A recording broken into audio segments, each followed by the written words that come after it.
गुरु जर आपल्या कुंडलीत अशुभ असेल, नीचेचा मकर राशीचा असेल, तर त्याचा प्रभाव आपल्या जीवनावर भरपूर पडतो.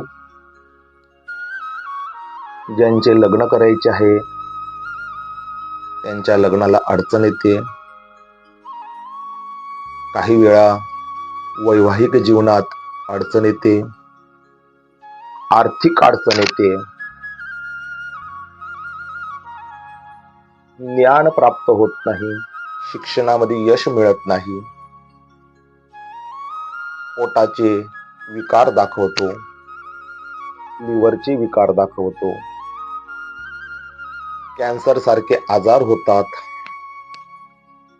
हे सर्व अशुभ गुरुचे प्रभाव असतात.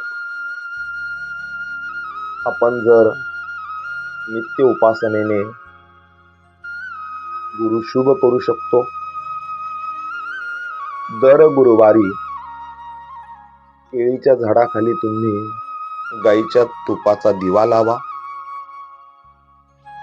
दर गुरुवारी गाईला गुळ, चना डाळ, हरभरा डाळ खायला द्या.